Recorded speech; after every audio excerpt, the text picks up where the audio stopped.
This is presented by Gumatasa Coffee House, specializing in fresh local favorites, located across Payless and Manila. Find them on Facebook. Hoffa Day and welcome to another episode of In the Mix. I'm Jonah Gancharfis. Thanks so much for tuning in. Well, we have a great show lined up for you this evening. Coming up, we introduce you to Little Doggin. It's a new business run by owner Alanico Riley, who specializes in handmade, cute baby items and accessories. A little bit later in KOM Connections, we get a sneak peek of Season 2 of The Night Shift. And we close out the show tonight with the musical stylings of Ralph de Austin. But first, how many of you have watched the movie The Fault in Our Stars? Then I'm pretty sure you know that the movie was based on the best-selling novel by John Green. Well, John Green's inspiration for the book was a teenager named Esther Earl. Well, this weekend, Esther's mom, Lori, will be in Island as a keynote address speaker at the second annual Guam is Good Symposium. I had the opportunity to sit down with her via Skype. Here's more. On Sunday, February 22nd, the second annual Guam is Good Symposium will be held. This year's theme is Living a Life with Meaning, and giving the keynote address is Lori Earl, the founder and director of This Star Won't Go Out Foundation, as well as a co-author of the book This Star Won't Go Out. When our daughter Esther was, when she was sick and then when she died, afterwards, my husband had promised her that he would write. He said, if you predecease me, I will write your story, because he had always promised that he would do that. So he wrote her biography, which later is what became This Star Won't Go Out, the memoir that is her story in her journals.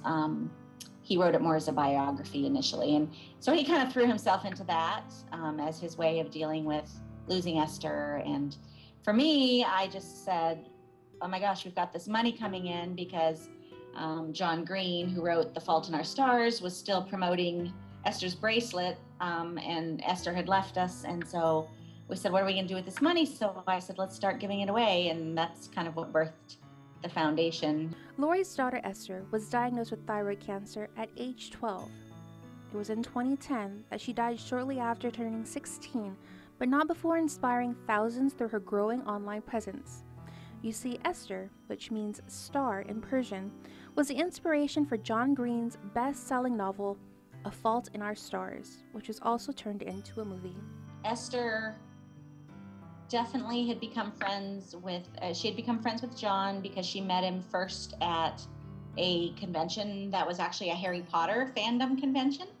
And actually she met John through the Harry Potter world, because she loved Harry Potter. She'd been reading his books, all the books about him, and then John's brother Hank actually sang a song that became kind of famous online about Harry Potter and the Deathly Hallow.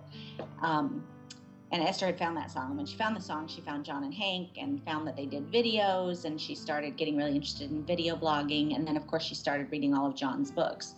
According to Lori, Esther had met John at the convention in 2009, and their friendship blossomed. He was intrigued by her because he had always wanted to write a book about kids with cancer, because he himself had worked as a chaplain for a little while at a children's hospital as an intern during his graduate schooling.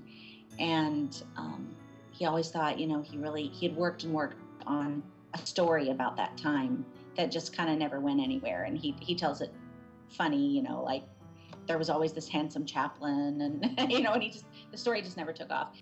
But of course, then he met Esther.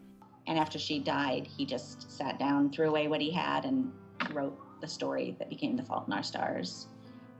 Inspired by her empathy, by her intelligence, and her caring about, the world and making a difference, and her humor, her creativity. And that was really an inspiration for him. So when Fault in Our Stars was released, it renewed attention about Green's connection to Esther, but he was always quick to point out, while his story was a novel, the real story was Esther's memoir. It's a beautiful book because it's got pictures, it's got her drawings, it's got her stories that she wrote. So what people who read this book, the story we hear over and over again is, oh my goodness, I feel like I knew her. And I feel like we would have been best friends, if we had known each other in person. The beautiful connection that Esther had with Green and his brother Hank led to Esther Day. She said, well, let me think about it. It's kind of a serious thing. What are they going to celebrate? Should it be something funny? And she just came back and she said, you know what? I really think it should be about family and love and telling the people you love that you love them. So, verbalizing it, not romantic love, but that kind of love for the people that we so often, we're close to. Esther Day is celebrated on August 3rd, her birthday, and is recognized by people all over from Florida to as far as Australia. I was down at a big convention down in Orlando called LeakyCon, and celebrated it with 5,000 people who just all wrote postcards to somebody, and then they were mailed out en masse saying I love you to somebody that was in their life. Maybe it's a parent, maybe it's a sister, maybe it's a best friend. If you go to the symposium, you will learn more about Esther's story and the bright and talented teenager she was. To quote Green's introduction in This Star Won't Go Out, we think of a sick person becoming less and less alive until finally they are gone. But even in her final days, Esther was wholly alive as anyone else. As for what Lori hopes participants take away from her session, what I hope more than anything is just that people will be encouraged and be motivated and be inspired to believe that, it's possible to live life fully. And it doesn't really matter how long we have. It's not the length of days, it's the way that we choose to fill them. And how do we move on, and what do we fill our life with afterwards? And how do we keep our hope alive and our, loving others, putting others ahead of our own sorrows sometimes and our own grief? And how do we work through all that? Well, it was definitely one of the most memorable interviews I've had to do to date. If you have not done so already, please make it a point to register. Deadline has been extended till tomorrow. You can get the forms on either guamisgood.org, or you can head on over to the Edward M. Calvo Cancer Foundation Facebook page and find the form there as well. You can head on over to the foundation office, which is located on the second floor, right above Cup and Saucer in Hagåtña. We definitely hope to see you there. Well, don't go anywhere, because when we return, we introduce you to Monica Riley and her business, Little Doggin. You're watching In the Mix.